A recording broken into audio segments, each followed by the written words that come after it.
Uh, we are live. All right. Welcome, everyone, to another episode of the Numerai Fireside Chat. My name is Anson. I'm the CTO of Numerai. Some people here know me as Sly Fox on Rocket Chat.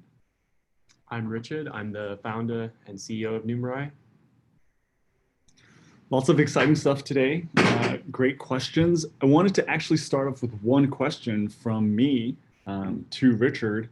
So Richard, lots of stuff going on, Q3, Q4. Why don't you give us a quick update from your perspective?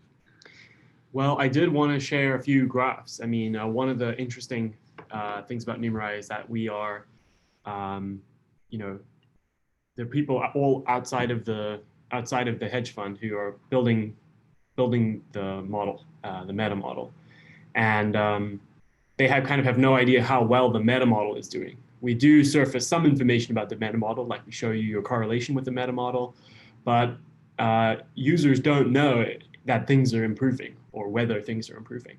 So recently I talked a little bit about on Rocket Chat that our stake-weighted meta model is better than it's ever been.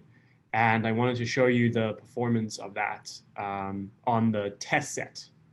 So it's still not the live data, but we have a big holdout test set on Numerai, as you know, and no one knows the targets of that. We don't reveal the targets of that. So it's quite a good metric for how much the models are improving. Let's take a look. I'm going to share my screen real quick. This one? Yeah. Right. Can you guys see this graph with a green and blue line? So this is the naive meta model and the stake-weighted meta model since the beginning of the year, roughly. So over this period, what's important to note is that the data we gave out to users did not change at all. The features that our users use to model did not change. Only right at the end, we've changed the targets, and the targets are just more like a patch. It's not like a change to the nature of the targets. So all of this improvement is because of the improvement from the community. And what I really like about this graph is it shows like two things that are critical to Numerai working.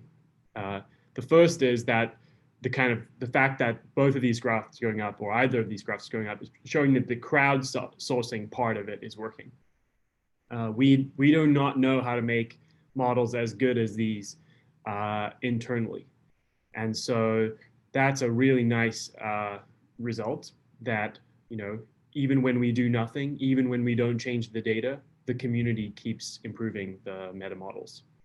And the other thing is that the green one is above the blue one, that the stake-weighted meta model is better than the naive meta model, which validates our use of the staking of NMR on these models.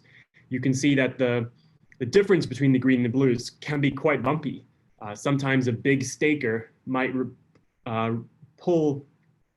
withdraw their stake because they want to sell some of their NMR to profit from what they've done, and then the stake-weighted meta model will move. Or maybe a bad user will come in and stake a lot because they're overconfident in their model. But over time, even over this whole period, there's no time when the stake-weighted meta model is worse than the naive meta model. And so one of my pet peeves is a graph without axes. So this graph, by the way, the axis here is the correlation sharp. So it's not a back test. It's the correlation sharp. It's the same correlation sharp that you see on the validation data. Now, maybe a lot of you are used to having very high validation sharps, especially if you train on the validation data or you overfit to it. But this is the test set, and the test set's even harder than the validation set. So I think it's interesting yeah, I think it'll be interesting for people to see that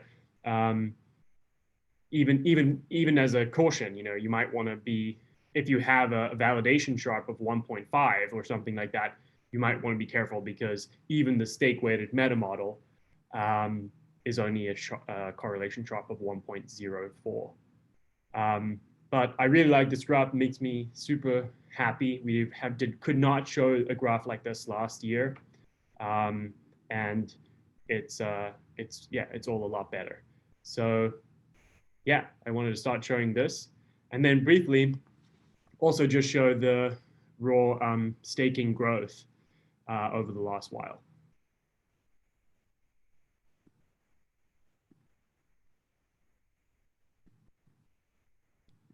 So this graph is just the stake submissions. It was, for a long time, when we didn't have staking 2.0, and we didn't have a Rager launch, when we didn't have the product that Anson and his team have built and made a lot better, this wasn't going up at all. And this round 212, which is the beginning of this graph, is about 5 months ago. And so to go from 453 staked submissions to 815 is really big growth. And stake submissions are submissions that also have a stake attached to them. So there are more submissions in this, and there are more stakes in this, but stake submissions is the hard number that we watch. Some of this is from users making multiple accounts or multiple models, but that is also serving us. And one thing that's not represented here is MMC. MMC is also some feature we created this year, and nearly all stakes, maybe 70% of stakes or more, are staking on MMC as well. So I think it's been a very good year. So I just wanted to kind of give you these kind of company updates before we go to questions from the community. Yeah, so good job, everyone. Really good job. Okay. So first time you guys have seen anything on test performance. Isn't that exciting? Okay. Let's go with some Slido questions.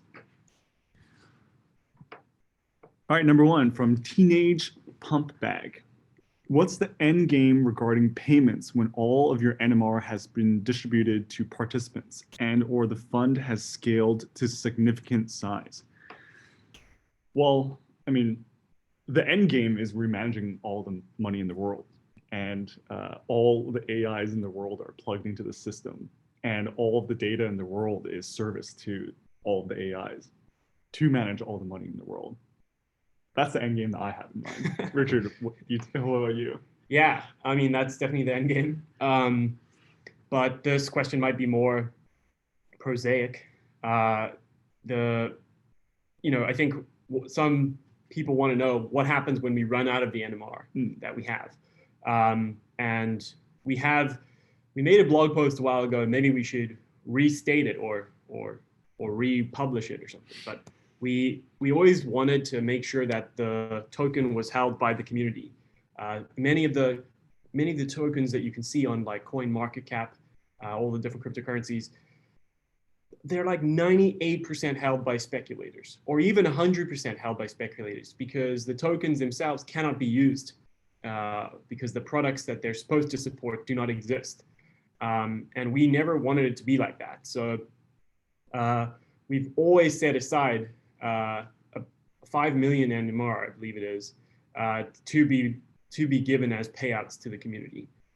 So when you look at the payouts to date, we've only ever given out, well, first there was initial distribution of 1 million NMR to our users, but since then, I don't think it's that much. It's something like 200, 300,000. Not certain, but we still have a lot more left, and the value of it is much higher than it ever was. So we have, if the token's $30, what's 5 times 30? 150 million? Still $150 million that we want to give out to the community. I see arbitrages got an expression there. That's a meme-worthy expression. So, you know, that's all allocated for you. We cannot sell that to investors. We've committed to give that to our users. There is a portion we allocated to sell to investors, but we've sold almost all of that. There isn't that much left in that portion. So the token is in a good place, and there's a lot of money left. But what's the end game when we run out? I mean, the plan was always to, you know, we want to pay out a proportion of our profits to the users, but we don't have any profits at the moment. I mean, we are such a small fund that the cryptocurrency has enabled us to pay before we have a substantial fund, and to build a real technology company that has graphs like we just showed you, where things improve automatically. So yeah, at some point we will run out, but it's so many years away. I don't think it's important to get into the details. Yeah. Cool. I guess another question kind of embedded in this is like, how would things change when our fund has scaled to a significant size? And I've had users ask me like, will you just turn off the tournament? Will you, like, you know, abandon it? Or so what's going to happen when our fund gets huge? Well, it's possible that our cryptocurrency could continue to be, you know, I think it will continue to be one of the best cryptocurrencies out there. And if cryptocurrency valuations, which are not really in our control, continue to be high, you know, it's going to be harder and harder for us to run out of the NMR in the first place. Cool. Okay. From Anonymous, but seriously, when will you make it easier to withdraw stakes? Managing risk is very difficult right now. Yes, so I'm working on it. So maybe I'll give you a little bit of color here. So you know how Richard showed that graph for the stake weighted meta model performance, right?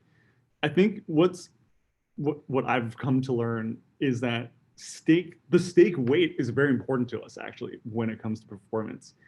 And one way to make sure that the stake weighted meta model's performance is the best that it could be is to make sure that you guys can allocate NMR to your stakes in the most efficient way possible. So if you're staking NMR or not staking some NMR because of, you know, you now are more confident or less confident in your models, that's good. But if your stake number actually just reflects maybe some laziness or friction in the UX, that's bad. So my goal, which feeds into the stake weighted meta model performance, is to make sure that we get the most information from the staked amount from you guys. So yeah, definitely. I'm working on how to make this UX good. As you know, when it comes to payouts and staking, there's a lot of weird interaction effects when it comes to the dates and stuff. So I'm working through those, but they will come soon, hopefully in Q4, hopefully very soon. But just know that's important to me. It's my top priority.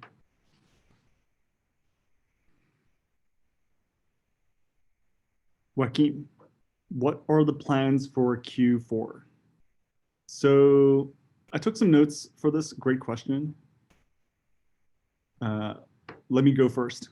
So for the engineering team, at least, in last quarter, a lot of our focus was on building our internal infrastructure. So we have huge upgrades just from the efficiency, the reliability of all our data pipelines. So less, you know, rounds being late, less, you know, data being wrong and us having to correct that. So I think that's huge, which sets us up to work on more user-facing features next quarter. So the things that I have in mind are, yeah, as I said already, improved staking. So stuff like rebalancing, you know, profit taking. I want to also improve multiple model staking UX. So right now the website right now is still the first class citizen for our website right now is still for you to manage one model. I want to transition that and do a little bit of redesign so that a power user like you guys managing 10 models or more, I want that to be the first class citizen. So what that means is probably like an account dashboard instead of like a model dashboard, the accounts page, the models page that we have, building that out. This other thing called profit metrics and diagnostics. So we launched model diagnostics earlier this quarter. I think a lot of people like it. These types of metrics are really helpful, but I think we can take that one step further and start building metrics and diagnostics around profitability. So like given your validation metrics, how do you then think about your model's profitability and just show better profitability metrics in the profile as well, just on the live performance. So better metrics and on the website. One other thing is stricter and simpler deadlines. I think, so I've done a lot of new user research this quarter, just getting on calls and just chatting with new users. I think one sticking point has been that people don't really understand why the deadlines are the way they are and why the delays in stake changes are the way they are. So I want to make the deadlines and these delays and dates stricter and simpler so that we can grow the community better. There's only two more, okay? The other one is submission API and the data API. So I think Arbitrage has been talking about this a lot, different file formats. As we're rolling out the nomi data set, we want to make some changes, what I call like the last breaking change to prevent all future breaking changes. So a little bit of cleanup in the API so that your guys' experience of downloading new data would be better. And also when we do make future changes, how do we minimize like disruptive breaking changes, especially if everyone who's on compute needs to like do this small change. I want to make that more flexible. And then lastly, it's almost tax season again. So this year, no more Google Forms, no more emailing Anson directly. Patrick is going to jump on here and make a really amazing tax center, me, Patrick, and Harsh. So you'll get your tax forms on time. We'll get your tax information on time. We're still only restricting this to US citizens though, but we're still going to make make it a little bit better experience for you to like be able to download all your blockchain transactions in a nice little CSV. So when you do taxes, it's all there in the website, not me emailing it to you. So those are the product improvements. I mean, there's also signals, which Richard can talk a little bit more about. Yeah, so Numerai Signals is getting really close. I asked if I could announce the deadline for staking to the engineers, and they're like, we think we'll hit the deadline, but don't announce it. So it's still coming soon, staking for Signals. But it might be sooner than you think. So I want to maybe take a step back on Signals. I mean, it is becoming something that I think is going to be very important. Just yesterday or so, I was talking with our scientific advisor, Marcos Lopez de Prado, who some of you met at our conference. And he's really excited about the Signals idea. It's something we've also been talking with each other about for a long time. The point of Numerai Signals is if you already have financial data or you already have a model, you should be able to give us that intelligence too. If we are trying to crowdsource all the stock market intelligence in the world, it's really nice to have our curated data, out there for anyone to use, even if they don't have data. But if they do, we also really want those signals. And because those signals can improve our trading a lot as well. And so Signals is a product that's kind of like probably not for everyone. It's not like, it's really for people who already have some experience with quant or maybe already have some data. But I think over time, it could become something for everyone because we are going to have a community that builds out data. We have a great example script that's being built by one of our users, Jason Rosenfeld, and he's built an example script for signals that uses the Yahoo Finance API to quickly make some technical features. And we don't have that many technical features in Numerai's data.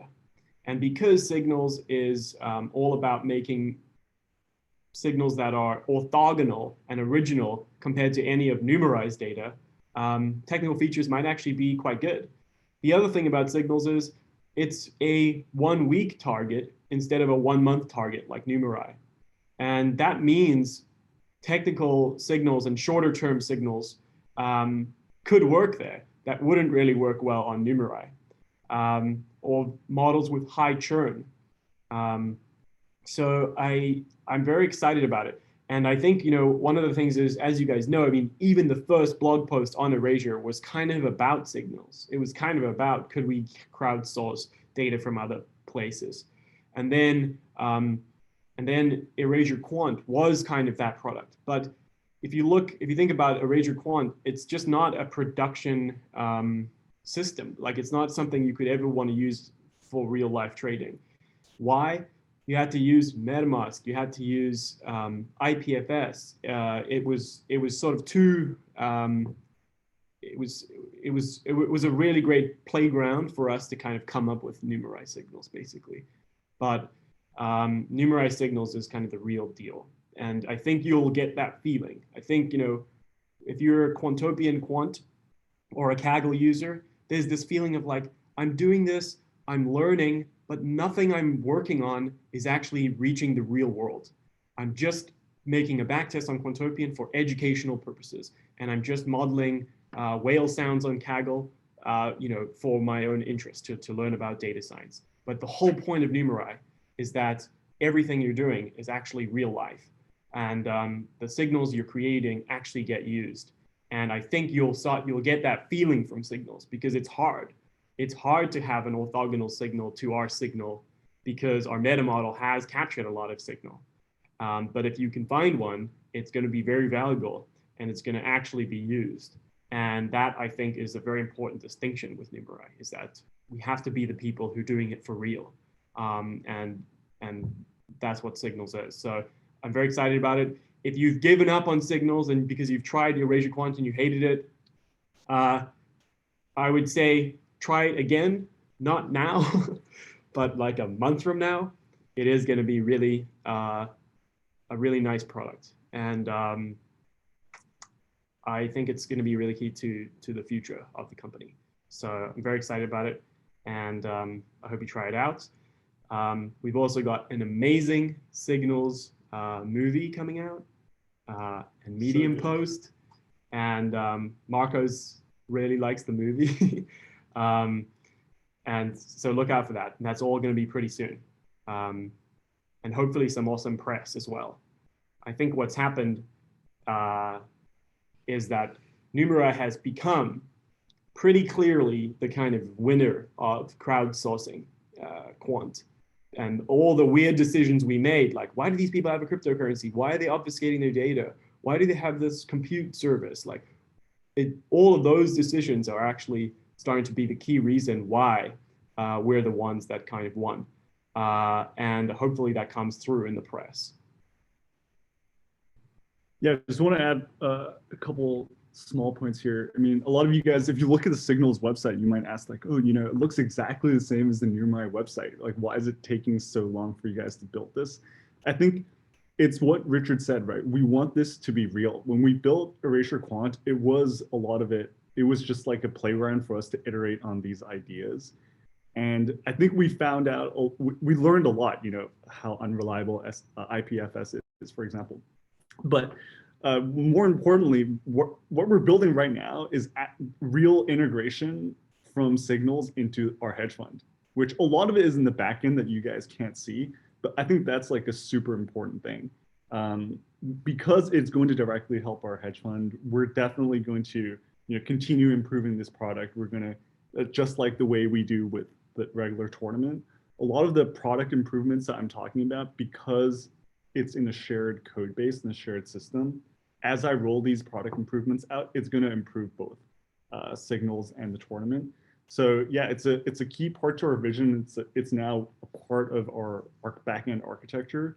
So yeah, I'm pretty excited about that. It's also why it's taking a little bit longer than Erasure Quant. Erasure Quant we just kind of rolled out really quickly because it was front end only, but this is real. We even are going to have, MMC. MMC will be on signals too, and it'll work just the same way. And so all that research we did, kind of thinking about what's the right way to do MMC, both of the websites will have it. All right. From JRB, when more slots? There are people with more slots than models. I'm talking about use sorios. And then there are people with more models than slots. So poetic. More slots are coming. I was actually just talking to Richard about what is a slot? Your model slot, like how many models you can have. One thing that I have been investigating is basically what the ramifications of having more slots would be. So if you guys, some of the more Ethereum people in the Ethereum community, you might notice that gas prices are really very, very high right now. So one thing that I've been watching, me and Jason both, is that how much gas we're using to run the tournament. And guess what? Creating a stake contract on Ethereum is currently the most expensive operation that we do on Ethereum. And when I give you one more slot, and when you create one more model, it actually costs us money. So we're thinking about some ways of like optimizing that gas usage a little bit, but yeah, more slots are definitely coming soon, very soon. How many slots do you want? Do you want infinite slots? I kind of like the idea of like going to 15 quickly. Okay. 20. Let's get some live negotiation here. Okay. Maybe today. All right. Anonymous, can we have additional validation eras to have at least 30? How many do we have now? I think we have 24. Okay. So yeah, can we have more validation data? Will we periodically release more validation data? Yeah, we will. We actually want to soon. I'm thinking we should maybe just do it every 6 months and just say we'll always do it every 6 months. And it'll always be the last 6 months of market data. And then we can also time some of the data API changes around that time every 6 months, so that, every 6 months it's like upgrade your model time. But yeah, all right. I think we're at 5 months since the last one. I think it was the end of March we did. Yeah. So soon we'll do more. We need to roll out. The test would be, by the way, how well you do on the new ones we give you. I mean, you've got to be very careful about overfitting. And one of the things about the diagnostics is it almost like makes you want to overfit. And I think if you're ever at a crazy high level of like a Sharpe of 1.5 or something like that, you should sooner try to get your risk down than have your mean go up. And that's a good lesson. But I think people will learn that as they get more validation data. All right, John Scaife. Will Numerai ever consider a payment or bonus that takes a percentage of fund performance fees and distribute it to the top participants based on MMC and or corr contribution? Yeah, so we don't have any fund performance fees. I mean, I'm in the fund. I'm the biggest investor, and I don't even pay fees because it's stupid. It would be like paying, paying myself.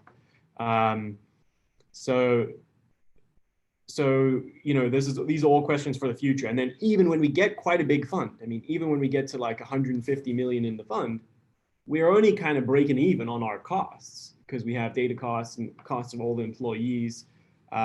So I would say, it's only in the distant future that we'll have lots of profits per year.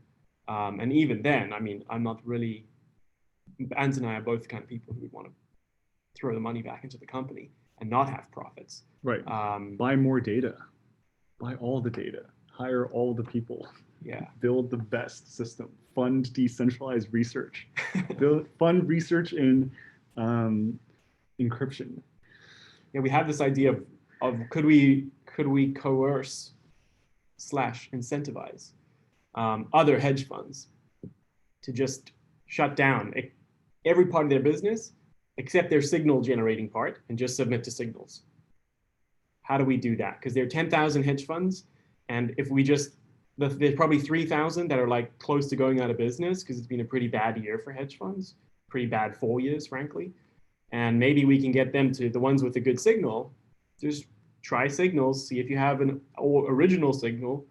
And if your signal's original, you can make like 300% a year just staking a cryptocurrency and running an automatic compute server. So why do you want to run a hedge fund? That's what we want to pitch. And I think signals, we are thinking about it a little bit as like, well, we should be not just going after bright data scientists online, but just go straight to other funds who maybe have a signal already.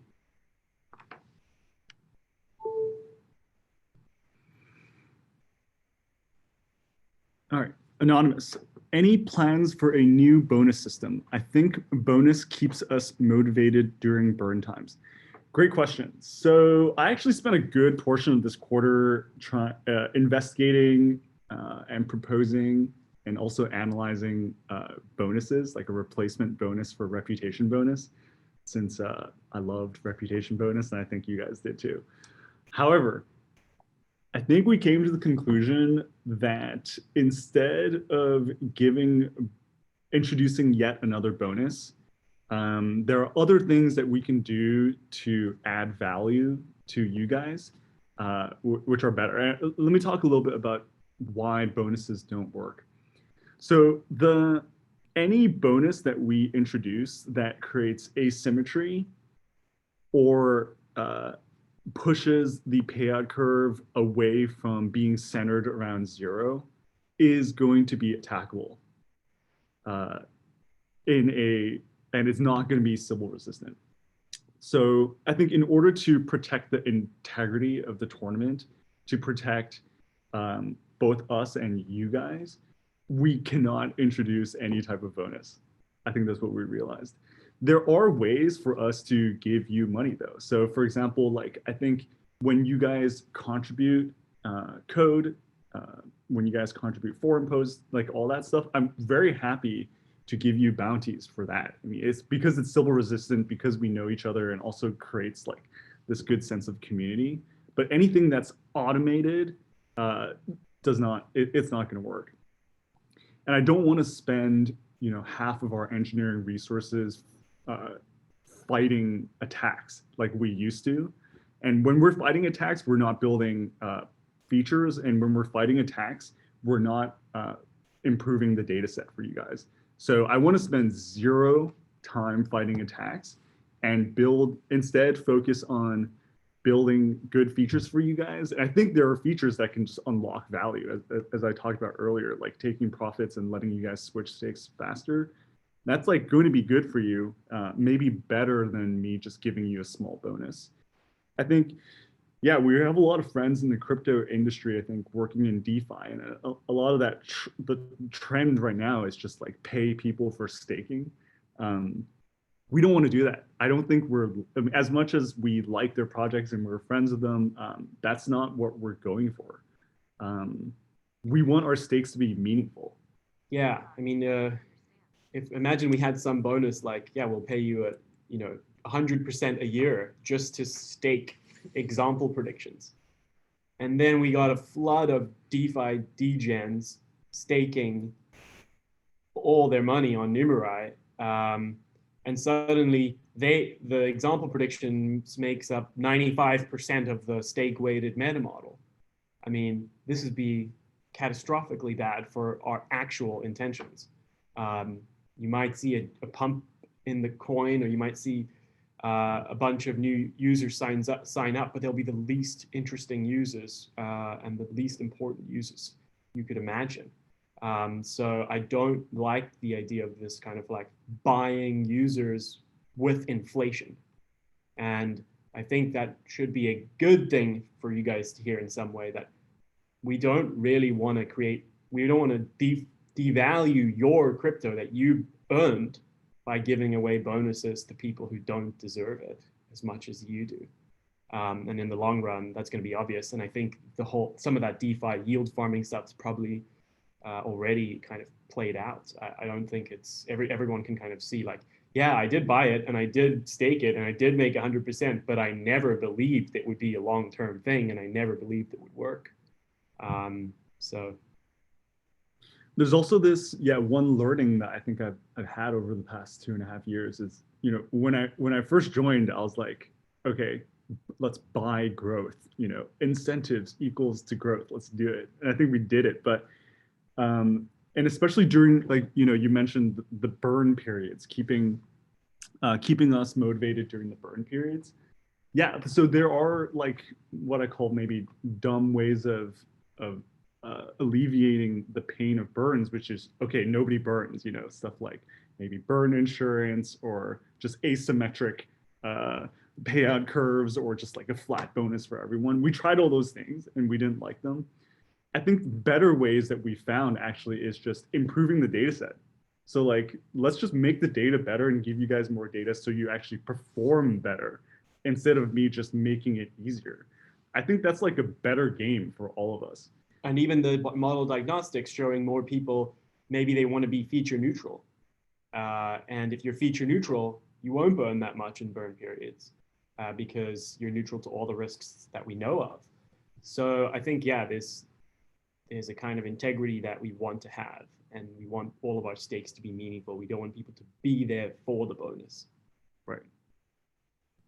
So long way of saying no more bonuses, guys. Let's just let's just perform better. And I think it's going to be better for everyone. As Richard said, like the stock market is the hardest data science tournament in the world. And Numerai is in some way the stock market. When you're playing Numerai, it is as hard as beating the stock market. So, I don't want to make it any easier. Yeah. And if you can find an attack to the stock market, then that's what we want, right? We don't want you to attack a bonus system. Right. All right. Jeremy, are the predictions from our models and the true labels both quantized before computing the live correlation? Good question. On signals, if you've read the signals docs, which are kind of in draft, which you can look at on the Rocket Chat channel, signals, whenever someone uploads a signal, we do a lot of pre-processing of the signal. In a way, we're kind of making the signal feature neutral by default. And so when whatever you're uploading is not quite what you're scored on. So that's quite a that's quite a change from how we do things on Numerai. On Numerai, though, we do not do that. Because you have the data and you have the way it's set up, we don't want to, like, in the background, make alterations to your signal and score you on that. Like, you would be pretty pissed off. So that's not how Numerai works. On Numerai, we score you literally the way that you would score yourself on validation data. I think you could check by scoring yourself on validation and then submitting it and seeing your validation score. Yeah, but that's also how we do the live scores. Yeah. All right, Anonymous, can we get overlapping weekly validation eras instead of non-overlapping monthly validation eras in a data set? So 4 times as many validation eras. 4 times as many eras, but not 4 times as much information. And it might be pretty confusing because one of the problems is, if you were to then train on that validation data when it had the overlapping eras, it would really mess up your model. So even if people do that I don't want people to even do that by accident. So I kind of like having the validation data monthly. There isn't too much to gain for having it weekly. I mean, I guess the only benefit would be like better simulation of potential profits. Yeah. But I think training is more important than profit simulation. If I could I just hop in for a second? Yeah. So I think that what we're getting at is there's autocorrelation in our predictions, and that can't be accounted for with the monthly time series. So we're making repeated predictions approximately 3 to 4 weeks in a row. I think that's what the question's getting at. Yeah. But you would see, yeah. No, I mean, one way of doing it is maybe we don't give out the targets on those extra 3 weeks, but we do in the diagnostics, we do score based on those. Do you know what I mean? So like, that's an interesting way to do it, because I'm just really nervous of people training on. It's fine to train validation now in some ways, but it's really not fine if you have a lot of overlaps, and it's quite hard to even explain to a new user why you wouldn't be able to train on something that's overlapping, and it's quite hard. Yeah, so maybe that could be the move. Is just, I see. Yeah. Well, that way, whatever profit diagnostics that we show would also be more similar to what live would be like. Yeah. Good idea. Thanks, Arbitrage. You can jump in anytime. Just kidding. MJ, mute Arbitrage, please. Can you provide an update on signals, please, by Joaquim? We already did on this guy. Anything more to say? Come soon. Yeah, it's getting close. And if you've written it off, try it again. Not now, but in a month. Is the current payout structure sustainable in the long run? Would you ever lower the total staked cap? By Joaquim. Sustainable as in, can we do this forever? What do you think, Richard? I mean, we've actually been thinking about increasing the cap. I think like I said, we have a lot of cryptocurrency, and it's more valuable than it's been in a while. So I think I think it's fine. I actually tweeted that we paid out more money than Quantopian did in its entire history in one day. So I want the world to know that too. And so I don't want people to come and be like, oh, I can't really use this site, or it used to be good. You used to be able to make a lot of money, but now you can't make a lot of money. So that's why I like the idea of the cap staying high. I want there to be no cap. I think the future endgame version of Numerai, where it's all on chain, will have no cap. But, you know, it'll be higher. Okay, John Scaife. From an optimistic perspective, how soon until the Numerai fund publicly discloses a 13F? Is it 110 million AUM or something similar? I don't know I always forget the law because it's kind of complicated. I think they had it depends on, I think it might depend on your leverage. So if you had $50 million, but you had a lot of leverage, maybe you have to make the disclosure sooner. But we will make the disclosure when we have to. And to be honest, it is quite good. It's quite nice to have the flexibility of not being in that kind of class of hedge fund. And I do have some worries about, will we be able to do these calls if we are maybe in the distant future, if we're a public company, or and we've made all these changes to the fund, or we have some AUM threshold. Like, how much does that impact our ability to communicate? And one of the most peculiar things about the regulations is that, on the one hand, you have to make these disclosures, but once you make this the formally, like the 13 Fs or whatever, but then you can't disclose anything else or something like that. So it's like on the one hand, it's like pro transparency, but then on the other hand, it's also like against transparency. And that's what's kind of being tested in the SEC now with, say, Elon Musk's tweets or whatever. I mean, it's on the one hand, you can tell he's being kind of genuine and honest and telling you what he thinks, but the SEC saying, "Oh, no, we got to be careful about things you say." So they're almost asking for a different kind of transparency. But maybe some of those rules will change before we get that far. But we are going to be very careful about following all the rules until then. From Correlator, feature requests, deleting models and renaming models. Yes, this is definitely on our list.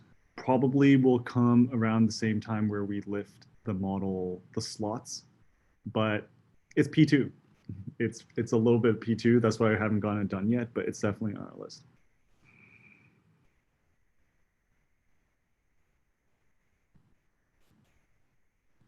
Anonymous.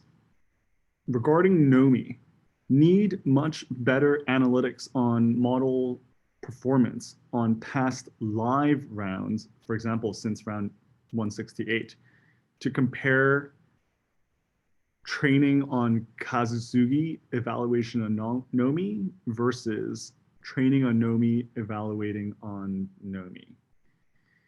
I think Michael Oliver posted this already, right? This analysis. He posted on live too. I know maybe not on live. Yeah, yesterday we had a call with every month we do like a research meeting, and he said that he hadn't been checking on live, and then when he did check nomi on live, it also seemed to help all the models. It really does seem to be helping it. As you can tell from the stake graph, there's like a bump at the end. The last 2 weeks have been very good for the stake weighted meta model. And it also appears to be helping live. There's one other test I want him to do before we can commit to nomi, which is do a cross-validated back test on even on 2008 and 9 and 12 and carefully out of sample test that it was good in almost every year. And that's what I like about it. There's some changes we make where it's like, man, that would have really helped our 2018 performance. But then 2014 and 15 would have been really bad. And we don't want to give a change like that to the users because that's, it should be strictly better. And nomi is the first thing we've had that seemed like strictly better. So I do think it's going to work. And I think there are questions about Michael Oliver being in the tournament, but I think the fact that he's put $500,000 of his own money, or roughly, on nomi already tells me something.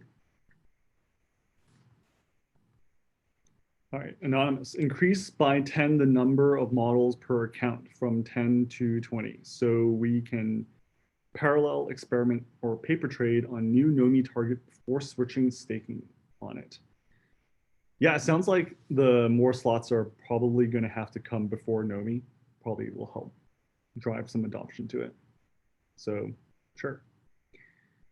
Anonymous, isn't it difficult to predict the current market with the current learning data, with the current training data and validation data? I think the scores of many participants indicate that. Yes, it's hard.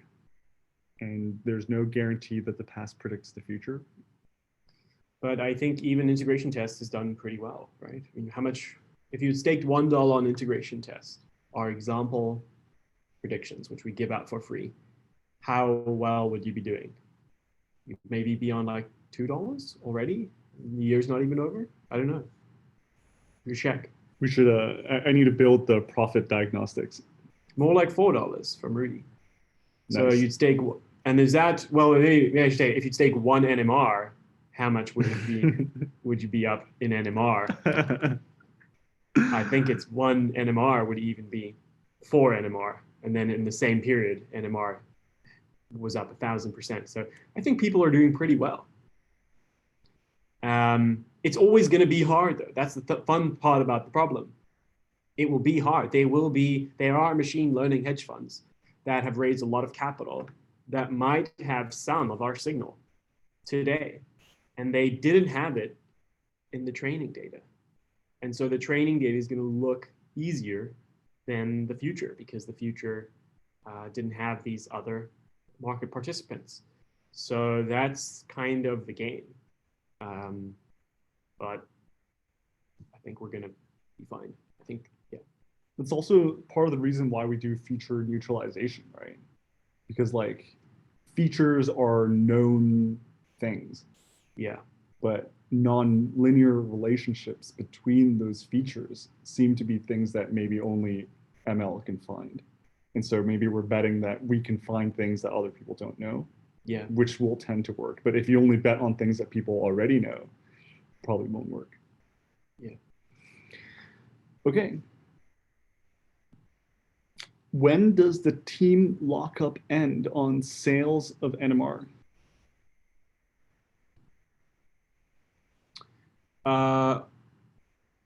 So team lockup. So we, first of all, whenever we sell NMR, it's had a lockup. I'm in the team and I've bought NMR, so I have had lockups.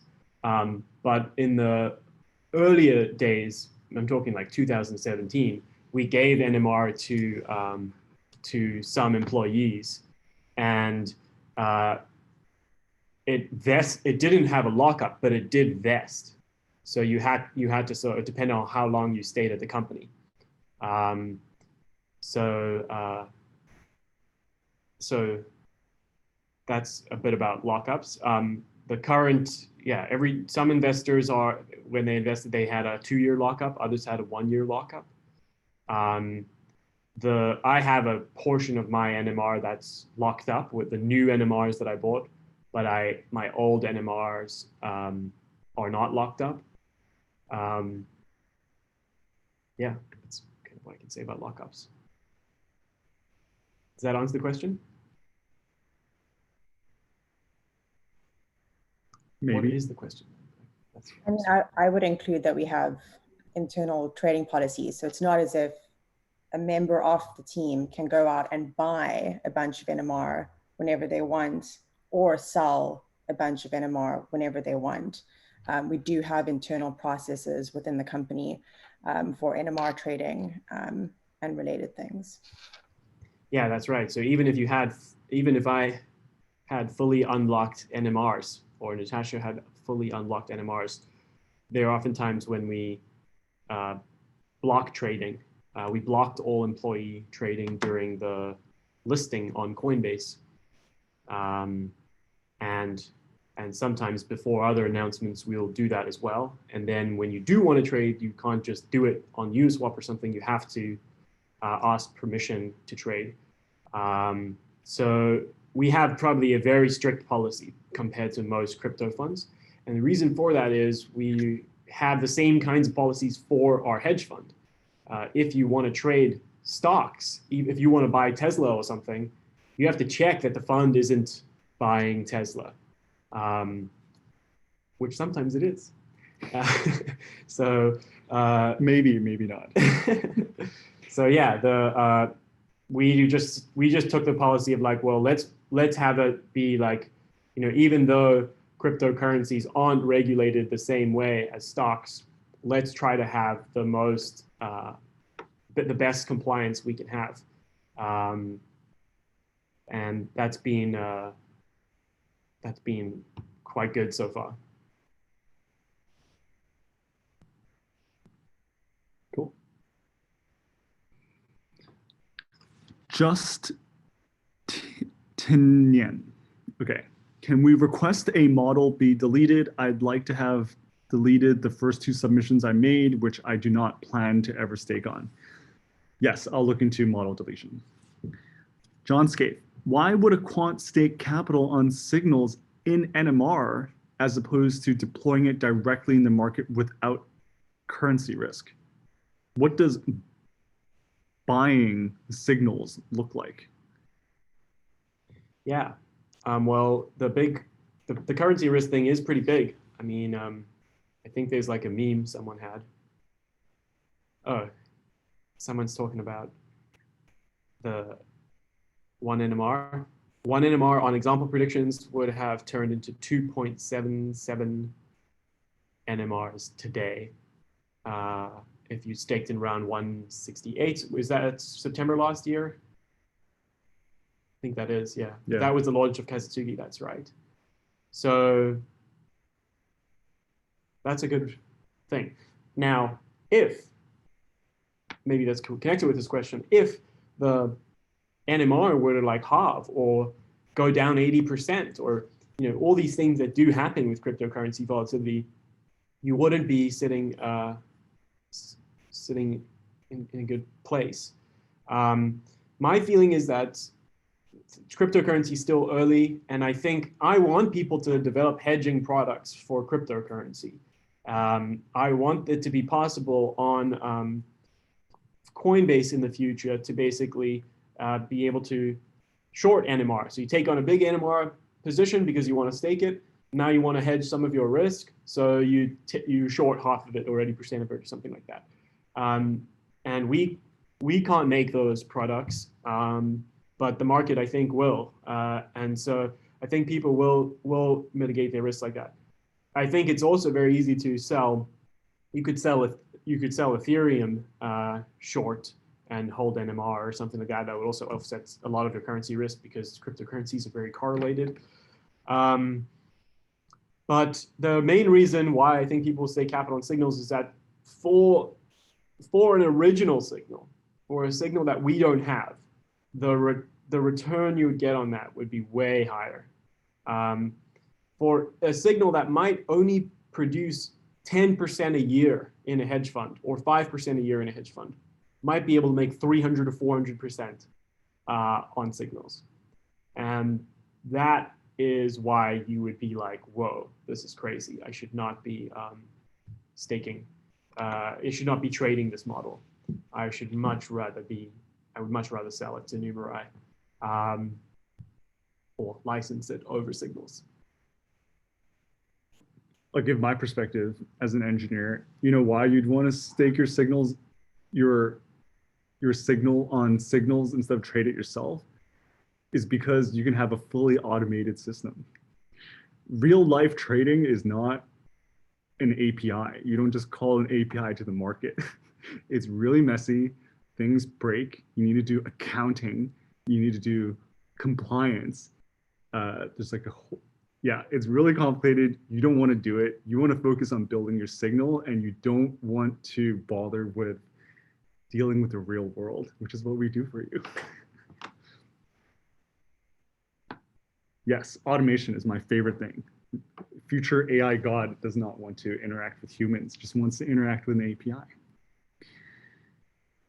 What does buying signals look like? I'm not sure I understand this part of the question. John Scaife. It's the same as Numerai, I think, if you want to answer, but yeah, it's the same as Numerai. It's like it's not going to be like, we'll watch your signal and decide if we buy it. It's just going to be like, you stake it and it's bought. It's just like Numerai. Yeah, staking payouts, same. Okay, Joaquin, will the features be updated with the same distribution as nomi, and if so, when? I think Michael Oliver is looking into this already. He says he's going to run some tests, but not sure if it will actually happen. Yeah, he's thinking about different things. Yeah, I feel like nervous to change the features because people are familiar with the features.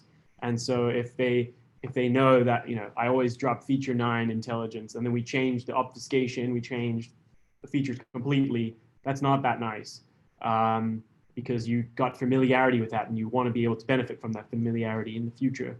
But there still could be a good case to make a new bunch of features. And something I'm thinking about trying to do for next quarter, at least get far with the project, is could we just make a new feature group that maybe is a little bit different in the way it's obfuscated, a little bit different in its distribution, and it just sort of complements everything else. And I think most users would like that. And then it wouldn't break their existing models. They would just choose to use those features if they want to.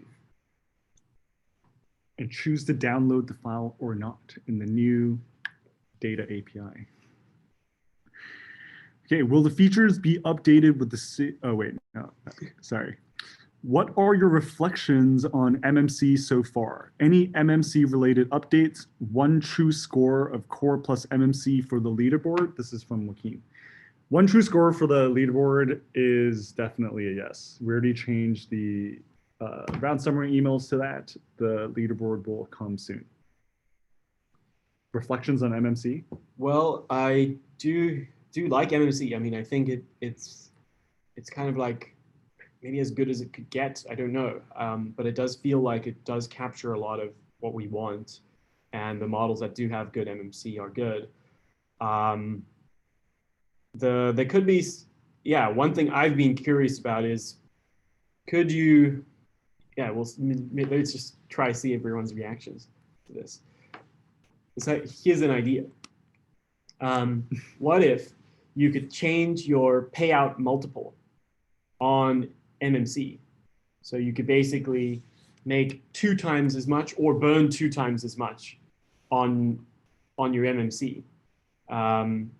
Would people want to do that? So you basically on the website, it would be like you'd have a badge that say MMC times 2, which means you're really aggressive on the MMC.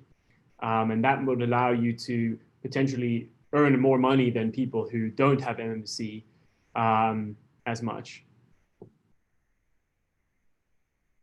You got 1 thumbs. Yeah, I mean, it's 2 thumbs. If it does capture the thing we want, there's some reasons we wouldn't want to make like leverage on correlation. You know, wouldn't want to double the payout factor on correlation, because it might not capture as much as what we want as MMC. But if you had very good MMC, I think there's a way to have high MMC very robustly. I think some of Michael Oliver's models, you know, never have very like huge dips in the MMC. So he may want to stake a lot more on that, get more exposure to that piece of the model. But yeah, MMC is a kind of a strange thing. It changes all the time. The meta model changes all the time. It changes based on the stake weight. As you can tell by the stake weighted meta model getting better and better, it's getting harder and harder to have MMC, which is kind of the design of it. So we'll see. But I think there's no harm in that for us. And that might help people make more payouts per NMR staked. Without polluting the symmetry of the payout curve, which is very important. Yeah. All right.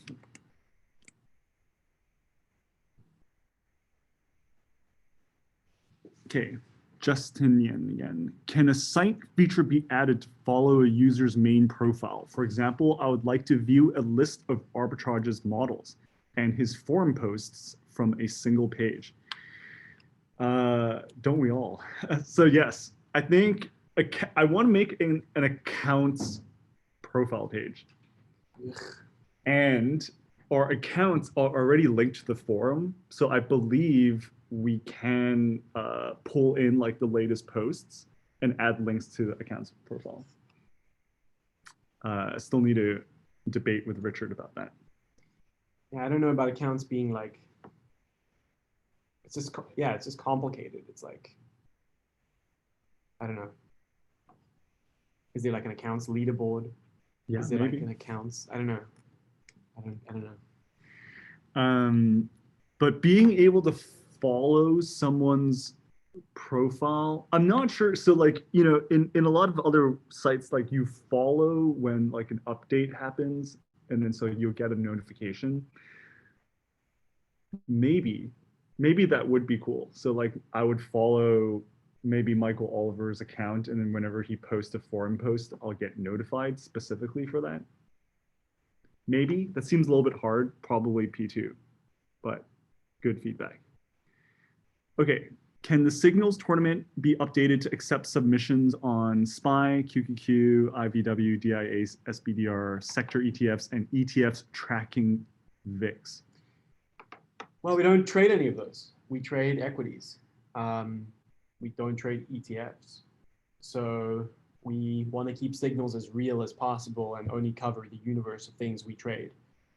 It is quite another game to, if you're market neutral, you'll never have exposure to SPY or even in any form.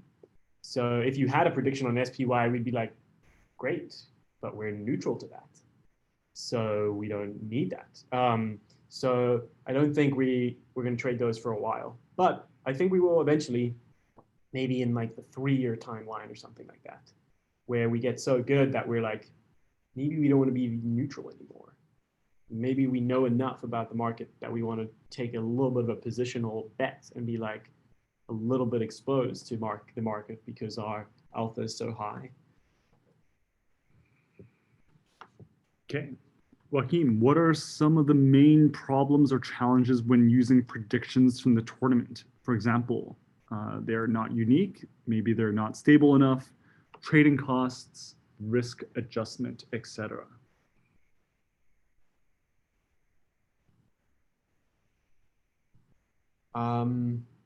We just use all of them stake weighted at this point. There aren't many challenges because the data is so well formed. And that was the hard part, getting it to be like kind of easy to instantly use all of them and not feel like scared, like, well, maybe this one's contaminated in some way. But on signals, I think we will have some interesting signals that are like, can we really trade this? And how careful should we be about it? Because they could have used any data source to make the signal. It could be different. So I'm interested to learn about that and try to make sure we can use those. All right, John Scaife, are there data providers you have approached that denied access? Is there a broad area, for example, sentiment data, where your data needs most improvement or additions? We haven't, no, I mean, definitely data providers want to work with us. Maybe in the early days, there were some people who were concerned about like giving the data away or something, but I think now people understand we really are giving this very, very obfuscated version of the data. I would say that the things that, these are kind of the things that I think would be good data sources for signals. So the one kind of really exciting one, which is quite like blue sky still at the moment for me, but I think is very interesting, is like computers are learning how to read, and they can do machine comprehension is kind of like the performance on it with things like GPT-3 and whatever is getting really high. So NLP style models that are built on all the filings that companies have to make or news or something. I don't think any hedge funds do that. Like sentiment is one thing. Sentiment's like 2009, right? And GPT-3 is not like that. It's like, so I do think that models that use NLP could be really good. And I think models that are good with technical data could also be really good, technical features. What else? I don't know. ESG. ESG, yeah. Maybe there's some signal in that. Submit it to signals and we'll see. All right, Zen, if you have a strong aversion to increasing n submissions above 10, I think that's the number of models. We don't have a strong aversion. Would you consider a separate test submission area with no staking? Need this for nomi? So yes, one of the things that I want to do is to split out the validation endpoint with the submission endpoint. One, to make it faster, but two, so that you can get the model diagnostics without it being part of your submission pipeline. Because what I realized is like, these are kind of two different activities. And what I've seen is I've seen people kind of like have a test account where they don't stake on, so that they could just keep submitting predictions to get the validation. because there are like these weird restrictions, like, oh, you know, no late submissions if you're staked, blah, blah, blah.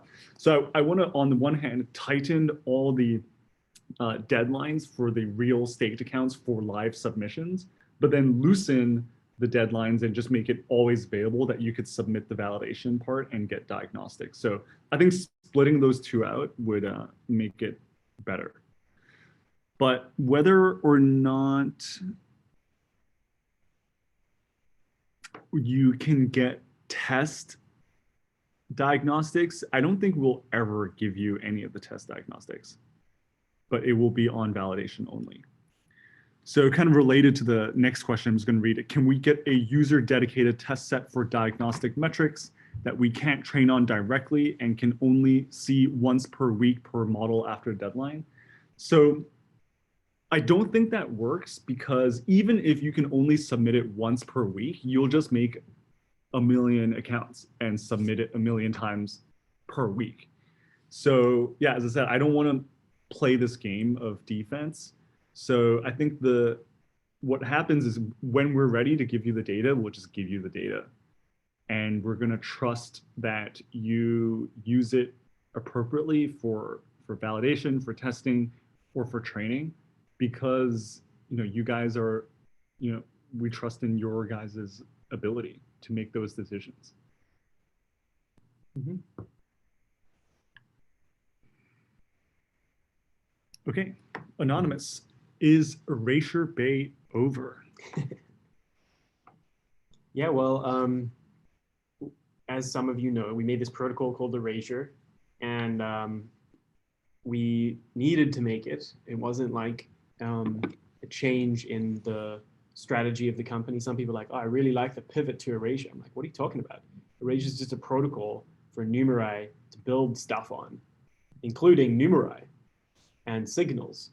But when we were building it, we also wanted to try build other applications and to show that the protocol was flexible and could be used for anything, not just financial predictions, which is our main skill set.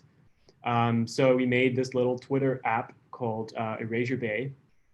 You can follow it at Erasure Bay, I think. And you could post and stake any data. And so people ask for videos, people ask for like all kinds of things. And it's still like working, but no engineers were working on it this quarter. We're not like, we don't see it. And even we made Erasure Base use DAI. It was really like an experiment. I mean, it didn't use NMR for staking even. We wanted to show that the protocol could use DAI for staking as well. And then burn the NMR in the background. But no engineers this quarter are working on like making Erasure Bay V2 or whatever. One of the things that also happened is Erasure Bay, I think, has about $5,000 in stakes, and they're in DAI. Numerai has like $4 million in stakes at the moment. So are we going to put effort into 10xing Erasure Bay to go from $5,000 to $50,000? Or are we going to put effort into 10xing Numerai to go from $4 million to $40 million? And clearly, like, Numerai doing well is much better for NMR and the company. So yeah, we are much more focused on Numerai and signals at the moment. The interesting thing about DApps, though, is like they never die. They last forever. Yeah, we're not hosting Erasure Bay, really. You do have to use Ethereum. You connect with the blockchain, so we can't really stop it. Yeah, one of the things that I think is also interesting when building DApps, which is slightly different from building centralized apps, is because we're integrating with these other companies like Ethereum, they're continuing to work on Ethereum. So they're working on making like the login process, the wallet for Ethereum better. And so I would say that Erasure Bay has gotten better this past quarter, even though no one has worked on it. And so we kind of look forward to those types of improvements in the ecosystem in general. But yeah, I think the idea of Erasure Bay is going to live on. But yeah, our engineering effort is definitely on the tournament, is definitely on signals and the hedge fund. Can we get more slots? Yes. I have lots of theories to try them out. Great. I also have more than 15 ready models for testing on live data, but we only get 10 slots. You'll get more slots. But actually, so here's a question. Seems like everybody cares a lot about slots. It seems like people are doing a lot of testing on live data. Maybe Richard, can you answer this question for me? What do you think about this idea of testing on live data? I mean, it's not even close to as good as testing on historical data in a lot of ways. It depends on what you're trying to achieve, but you have to be careful because 3 months feels like a long time. When you've been submitting 10 different models for 3 months, you're like, aha, my 9th model is the best. And you will lose money if you do that, because whatever worked in those 3 months is probably just about to mean revert and stop working. And that's why our top users in any of the office hours with arbitrage, they always talk about it's much longer than you think. The training data is over a decade long. And you really want to be thinking about making cross-validation and different ways of testing it without needing to test on live. But yeah, it's still intriguing. I mean, we run a few versions of the meta model. We've got one model that's staked weighted and one that's naive weighted, and other versions of the meta model too. And I'm always like, look, this one's working. This one's the best one, and then it doesn't work, but it's still intriguing to look at the live data. So, but be careful. I mean, even a year would not be that much.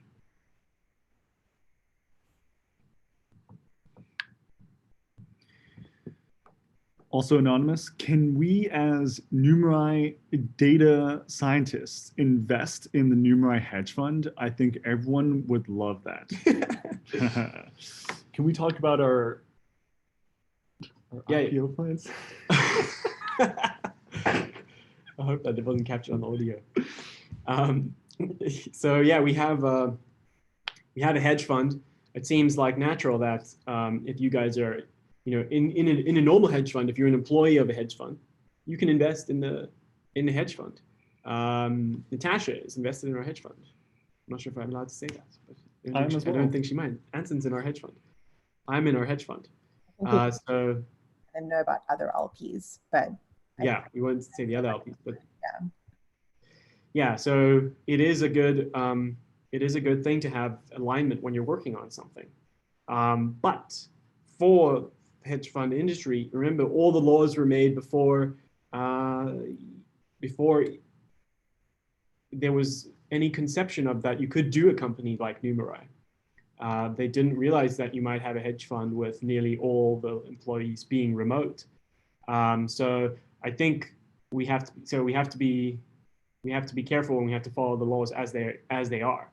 So what are those laws? Basically, there's the big hurdle is being an accredited investor, and the SEC, the chairman of the SEC or someone at the SEC wrote a really nice recent report. I'll try to find it and put on Rocket Chat, which was just talking about, is this fair to have a class to consider someone to be an accredited investor if they have more than $1 million, and only then are they allowed to participate in investments in companies and hedge funds.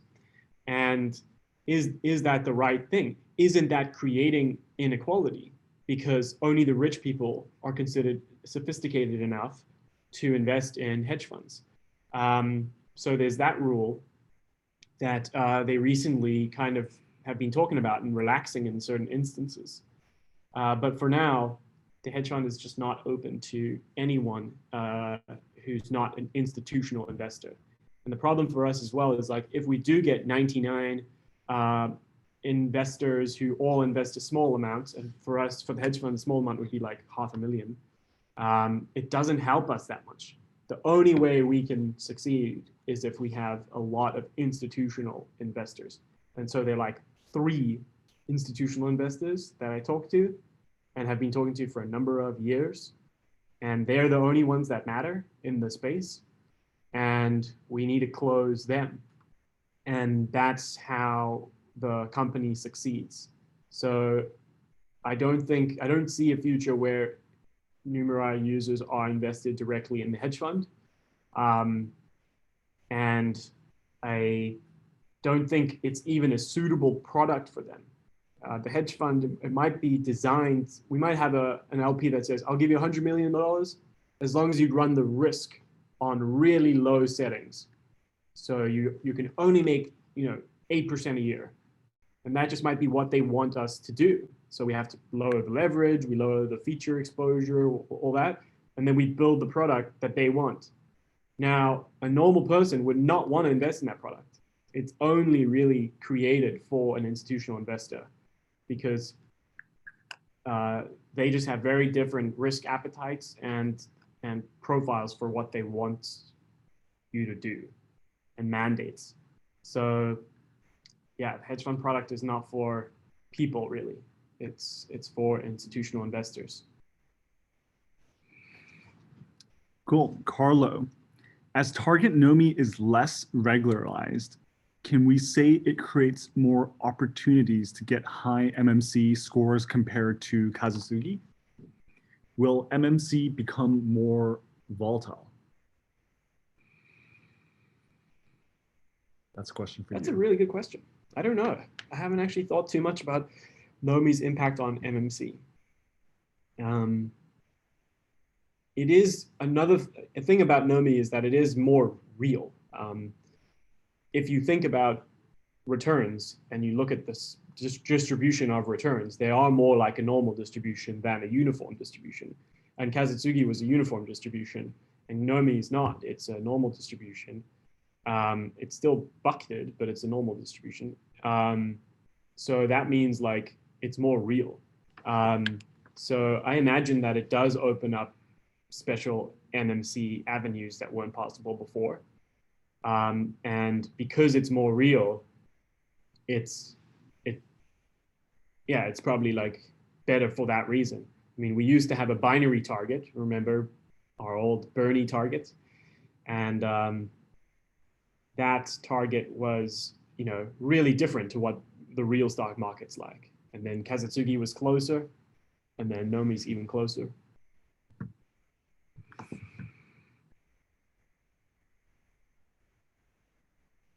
Would be interesting to hear Michael Oliver's take on that, though, maybe on Rocket Chat. Will MMC become more volatile after nomi? Well, we'll also see. So I apologize. This next question, I can't read this name. Come on, you can read Chinese. It's kanji. I'm pretty sure this is Japanese. Oh, it's but, Japanese.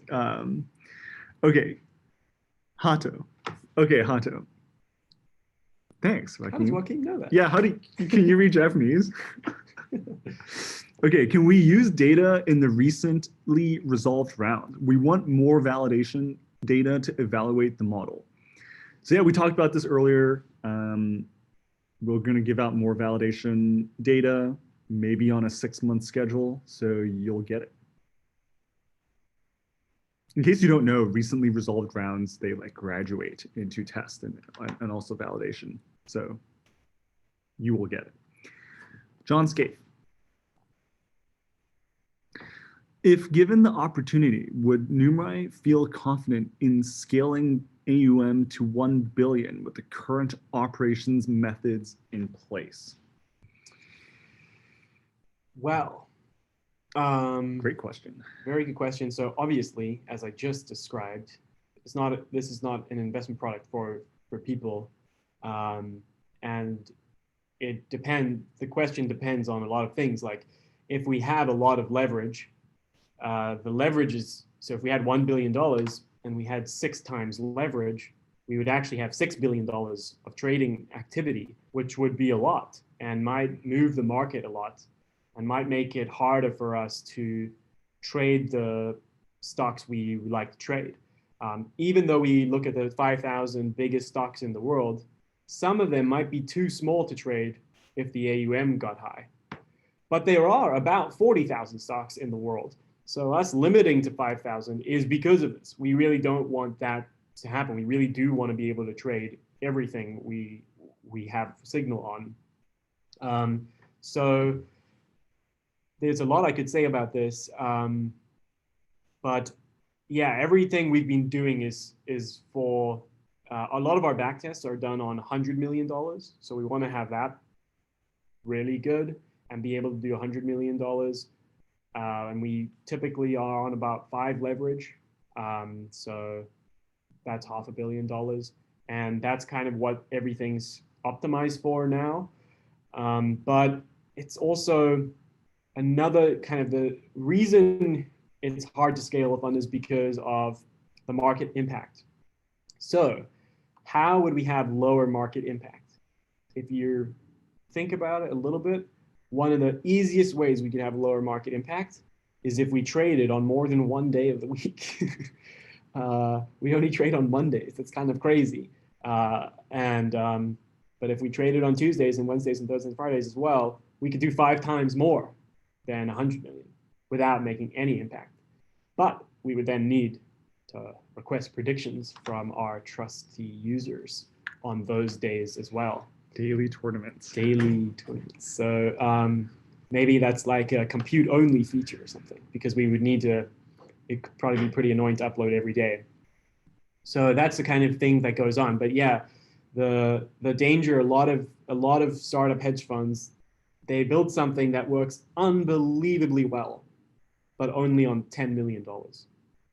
And that's a big mistake. And so we never, ever, ever do a backtest on of low AUM. And we've constrained the universe. We used to think we could do 8,000 stocks and we made it 5,000 just to be extra conservative, so that when things are really working, there's no limit to how much we can have in the fund. But $1 billion is probably the limit for now. Yeah. All right, Anonymous. When stake-weighted meta model account page on leaderboard, like integration test, but for swim. Stake-weighted meta model, new name swim. Soon. So yeah, I think on Rock Chat you might have seen me say stuff like I want to have better tournament-wide metrics. So this is what I have in mind for the redesign. The main page of our tournament right now, the whole left bar is the actions that you can take. I call it, internally we call it the HUD, like the heads up display. So some information and some actions that you can take on your model.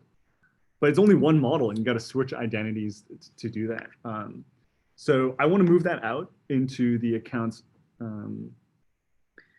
control panel admin page, so which is right now the models page. So you can actually take actions on your entire account across all these different models. So all that will go there. So now we have more space on the main tournament page. Well, one, I also want to make the whole page wider. But anyways, so yeah, stake-weighted meta model performance, site-wide staking numbers, site-wide profitability numbers. Yeah, I think we can have that. I think it's fun. So like a lot of the stuff so the graphs that Richard showed, on test, but also are, how many staked models they have.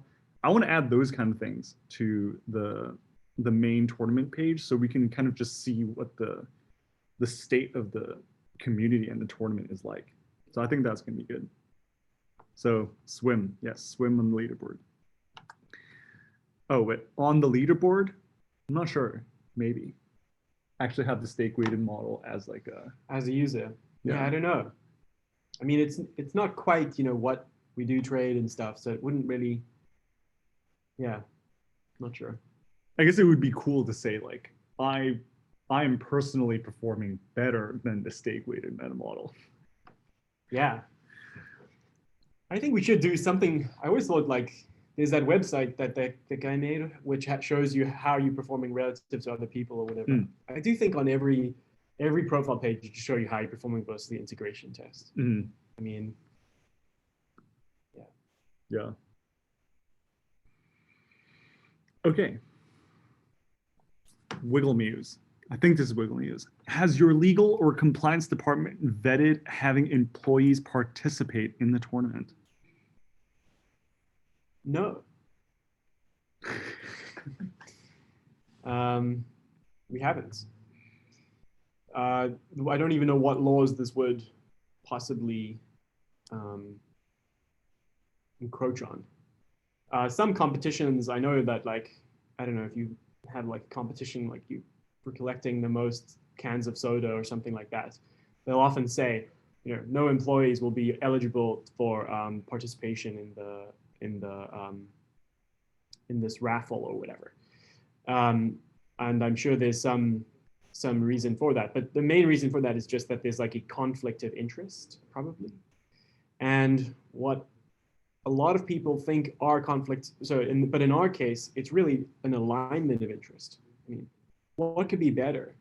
What's a better situation to have employees not be in the tournament, to unstake and sell all of their NMR on the market, or to stake alongside the users and open source their code as they go along. I mean, that's clearly a better scenario. But yeah, I would be curious. I mean, yeah. Oh, not We Will Muse. Sorry. Oh, okay. Just WM. But yeah, I mean, I completely agree. I think one of the things that we're consciously doing, or when I think about payouts and bonuses, is I don't want there to be a conflict.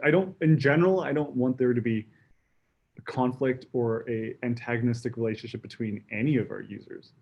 But so yeah, we're in this together. The cap, you know, we want to raise it. We don't ever want to hit that place where it starts getting pro rata. That might be a little bit of a conflict. Reputation bonus, where it's based on rank positioning, also gone. Yeah, so there's no one's losing from this. But like, yeah, like being the first to stake on Nomi, I think that's fine. I mean, I guess them doing better, Michael Oliver doing better doesn't make you do worse, especially when it comes to payouts. Okay, fine. Being on the your position on the leaderboard as a pride thing. Maybe but we do flag the ones that are Numerai made. Yeah. Yeah, I don't know. I mean, it seems like obvious to me. Impacting MMC. Yeah. I don't know. It's sort of like, imagine you working at the Ethereum Foundation and you're not allowed to use Ethereum if you work there, or something like that. Or you're working at Tezos and you're not allowed to stake Tezos if you work on Tezos. Like, you're the best person to stake. You're the best situation. So if it was like a zero-sum game, it would be different, but it isn't. Yeah. If Tezos employees were the only people who could stake Tezos, that would be terrible. But that's not at all the case. He does have access to backtests. But yes, he does open his models. But isn't that even encouraging that he has access to backtests and he still stakes? Yeah. And the key thing is just, you know, there isn't conflict of interest. But yeah, if you want, that's my claim. You can put a little vote. Should MDO sell all his NMR on the market while you're staking?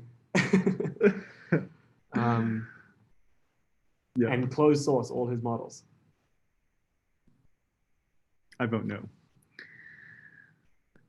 Okay, Anonymous, can you comment on the next steps in erasure development? Any new application beyond signals, plans for erasure SDK, ideas for revitalizing Erasure Bay? Talked a little bit about this. Any new applications beyond signals? We actually have so many ideas that are just waiting to be built, but we just don't have enough time to build them because we're focused on building the tournament. But if we had an SDK, other people could build them. That would be cool. Right. And that's a bigger problem, I think, with Erasure. It's like we have proved we can make apps that work well on Erasure, but it's very hard for new developers to actually use it. And people ask like, where are the docs to build an app on Erasure? And we're like, we haven't really written any docs, so that's pretty bad. But we will get around to it. Yeah, it's gonna come. Jonathan, who leads a lot of our erasure efforts, he says, erasure is going to be a slow burn. That's going to be inevitable that it will take over. That's my take. Anonymous, was the example model grid searched using the same data available to us, or did you use additional data like test targets for evaluation or other purposes? That's a good question. Very interesting. I actually, yeah, I feel like maybe we should open source the code that generated the model. You know what I mean? Like the notebook that we did to do the research behind the model. But yeah, you have to remember there are a lot of there's so many tiny little decisions that go into making the data set. And you know, on the one hand, it's like, we didn't grid search to make the back test as good as possible. But when by the way, I mean back test, like what you can't do, you can't actually back test your models. So we didn't grid search to make the back test as good as possible. But there were some decisions where we're like, man, if we take this feature out, the backtest does get a lot better, and there's some good theoretical reason for that. Well, maybe we shouldn't have that feature in. And so some of that does inevitably leak in. And it's very hard to control that perfectly. So yeah, I feel like the example model for some users, it might be like, and by the way, it didn't do very well. I'm very glad to see it not being like the top of the leaderboard. It seems like the user models have far surpassed it. But it did seem to be particularly good in the early part of this year. And maybe that made people think, well, is this just optimized to be the perfect model or something like that? But it's not. I think it just got kind of lucky, and now it's not as lucky as it used to be.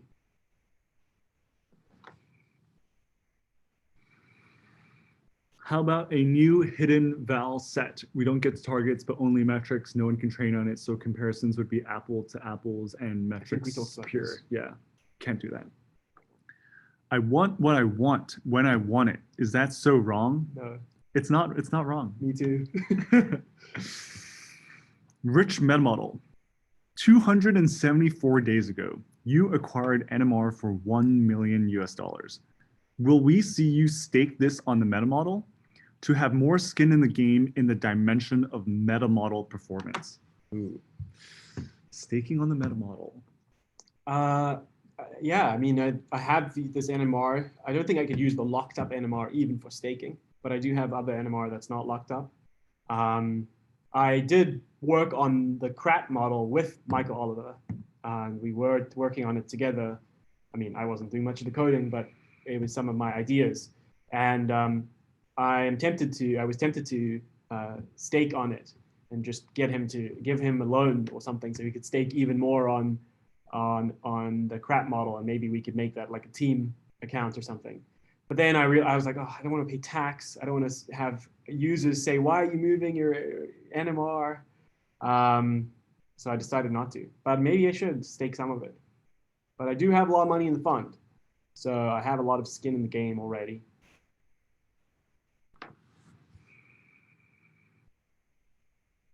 Rich meta model again. And are you planning to create some interface for investors who have no model but want to stake on meta model? We thought about this a lot this quarter, and we decided no, we don't. We want to keep this tournament. We want to keep staking about data science, because at the end of the day, staking there's a reason for staking, and the reason is to improve the meta model's performance. It's not just to get people to stake and use the NMR. So yeah, we're probably not anytime soon allowing people to stake NMR in the tournament for no reason.